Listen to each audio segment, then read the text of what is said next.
Welcome back to the IBSP. Here's your host, Boxing New. Why David Morrell destroys David Benavidez. And look, let's break it down honestly and objectively as possible. And David Morrell versus David Benavidez is a 50-50 fight. This is going to be an excellent fight. Two guys around the same age. And both of these guys are hungry for a win. A win from either guy would boost their career. I mean, look at it like this. Both of these guys have a lot of personal jabs that they've thrown at each other, so this is going to be an excellent fight. Now, the reason why I think David Morrell destroys David Benavidez are based on his advantages coming into the fight. First off, David Morrell is a southpaw.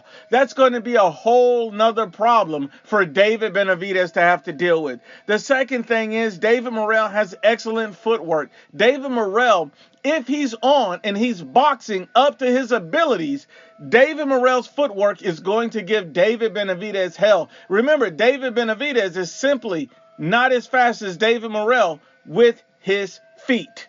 Another thing is that David Morrell has a massive reach advantage over David Benavidez. So using his jab, using his feet, and the fact that he's going to be fighting out of a southpaw stance are all going to be major problems for David Benavidez. Not only that, but David Morrell also has an X factor. He has power. So the fact that David Morrell, he has great feet, great timing, southpaw. This guy's going to be able to land power shots at angles where David Benavidez simply will not see them coming. This is what you need from David Morrell. But David Morrell has to be 100% serious, focused, and David Morrell also has to hurt David Benavidez. You cannot go through this fight and not hurt Benavidez, because if he does not hurt Benavidez at any point, he will not win the fight. So it's very important that he lays that power on David Benavidez at some points in the fight to get his respect, to make him think twice, and that's how he's going to win the fight. Let's look at David Benavidez. David Benavidez has horrible defense. I hear people all the time saying David Benavidez's defense is underrated.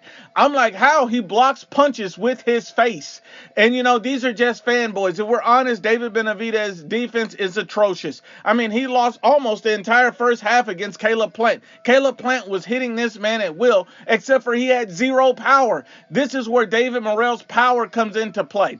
Not only that, you see David Benavidez has slow feet, so he's not going to be able to move around quickly. He's going to be dragging his feet across the ring, so David Morrell has the quicker feet. He's going to be able to get in and out. Not only that, David Benavidez is extremely predictive offensively. He's very predictable.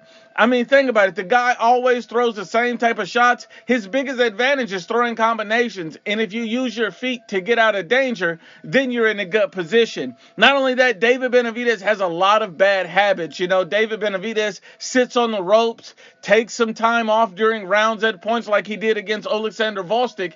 And that against a puncher like David Morrell will cost you the fight. If he's sitting on the ropes against a guy like David Morrell, taking and eating power shots with his face, that man just might go to sleep. That's why David Morrell is going to destroy David Benavidez.